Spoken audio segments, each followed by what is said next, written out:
Hello, world and universe. Welcome to the Trevor Donald Experience. Manifest your truth. And if you're new to the channel, please hit that like and subscribe button. And for all my continued followers, I want to say thank you. And this is an opinion-based video channel where I try to open your eyes and ears up to some of the travails and tribulations that take place throughout our cities, our states, our country, and sometimes around the world. And I got a story for you that's another one of our alphabet government agencies that's been in some heated turmoil and controversy over the years and definitely here recently. And this story is about Fema, F-E-M-A. And of course, we've had some disasters that have taken place here recently with Hurricane Helene that hit North Carolina and certain parts of Florida, left with terrible devastation and destruction, and of course the California wildfires. But there's always been controversy on really how much help does FEMA do for its United States tax-paying citizens. And this controversy has to deal with New York City and what allegedly FEMA has been doing for the illegal migrant situation and sanctuary city of New York City. So when a disaster happens, FEMA comes in. They're here to help the citizens of the United States with funding, with housing, trying to get them back into a restoration standpoint and back into a healthy, civilized situation. Are they doing that?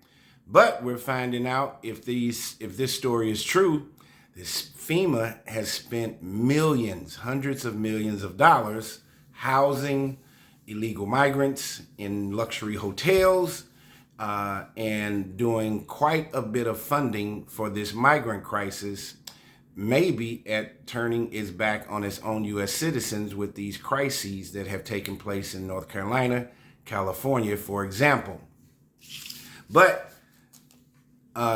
based on this situation here, this story I'm going to tell you, evidently 4 top FEMA employees got fired as a result of this hotel situation. So let's get into it.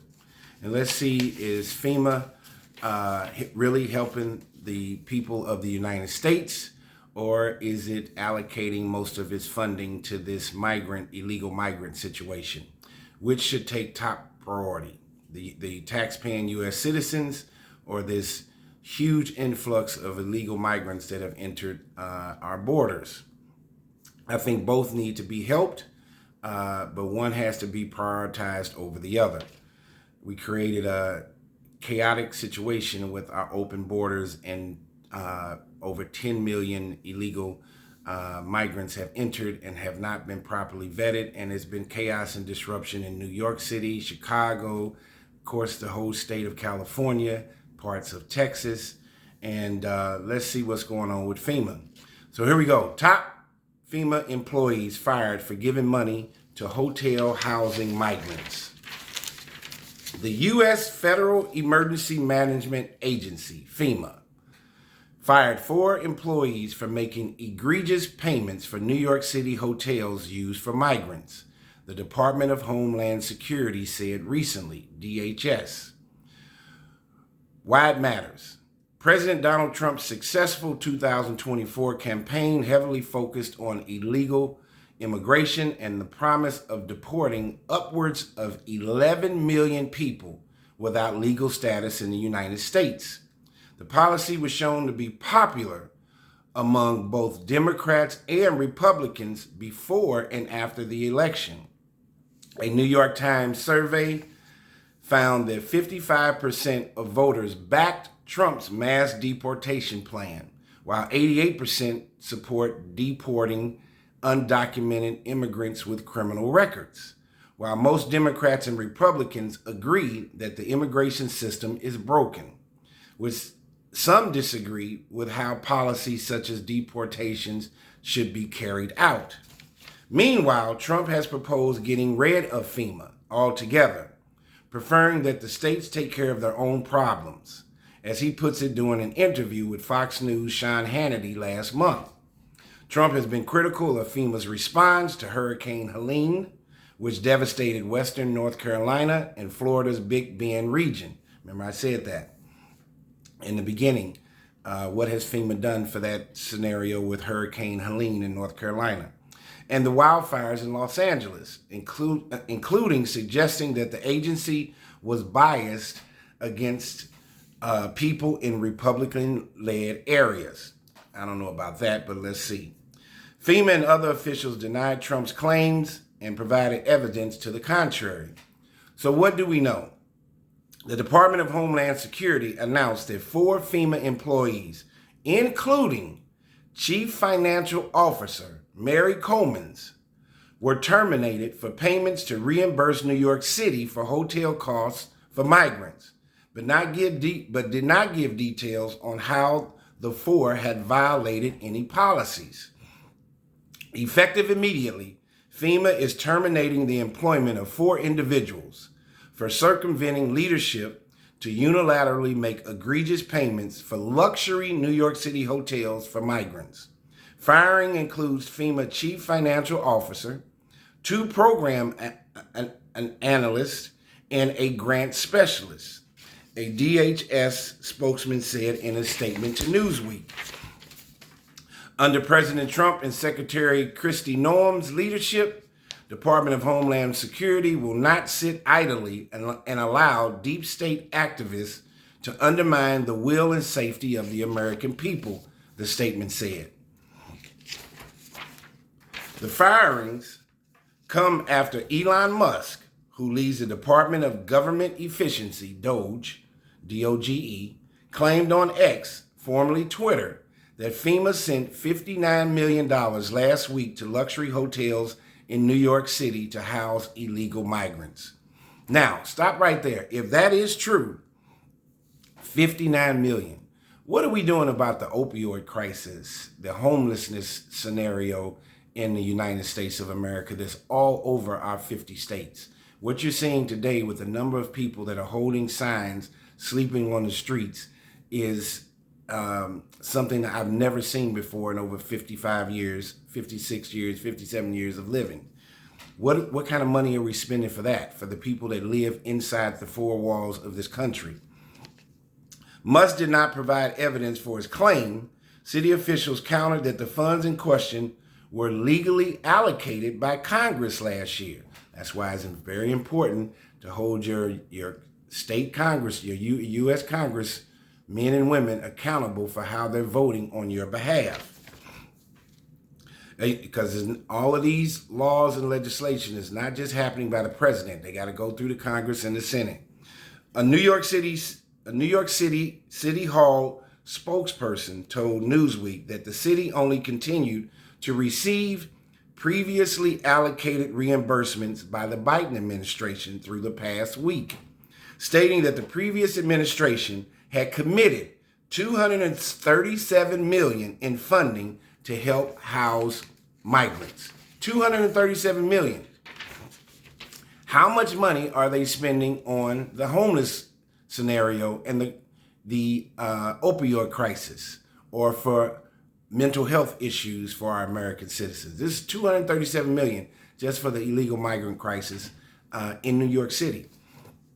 While Musk did not detail what the payments were from, it is seemingly in reference to the Shelter and Services Program. That's what it falls under, the Shelter and Services Program. Look that up. Which reimburses local governments and organizations for immigration-related expenses. This program, separated from FEMA's Disaster Relief Fund, so they're separate, was first authorized by Congress in 2019 as migrants' arrivals at the U.S. southern border surged. While FEMA administers the payments for this program, the money from the program comes directly from Congress.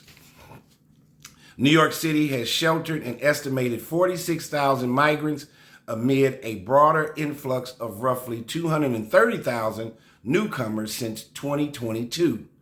Listen to those numbers, 46,000 to 230,000, just in New York alone, stretching local resources, according to the Associated Press. The city has used a mix of hotels and tent shelters to meet its legal obligations under the right to shelter laws. Look that up, right to shelter laws. The acting head of FEMA announced on Monday that payments to New York City for migrant housing have been suspended and that staff who made them will be held accountable. Cameron Hamilton, acting administrator of FEMA, had reposted Musk's comments and said the payments were suspended as of Sunday. So what are people saying? New York City Hall, in a statement to Newsweek, said the previous administration left New York City largely on its own to manage an international humanitarian crisis. At its height, we took swift emergency action to house thousands of migrants arriving in our city every week, including in completely vacant hotels, ensuring that no family slept on our streets and that the public safety of longtime New Yorkers were not compromised. Thanks to our smart management of the crisis, we have helped over 184,000 migrants leave the city's shelter system since the spring of 2022. But we are not out of the woods yet. We continue to see hundreds of migrants entering New York City. The statement continued. In all instances, we have worked to minimize the cost of this crisis and have negotiated service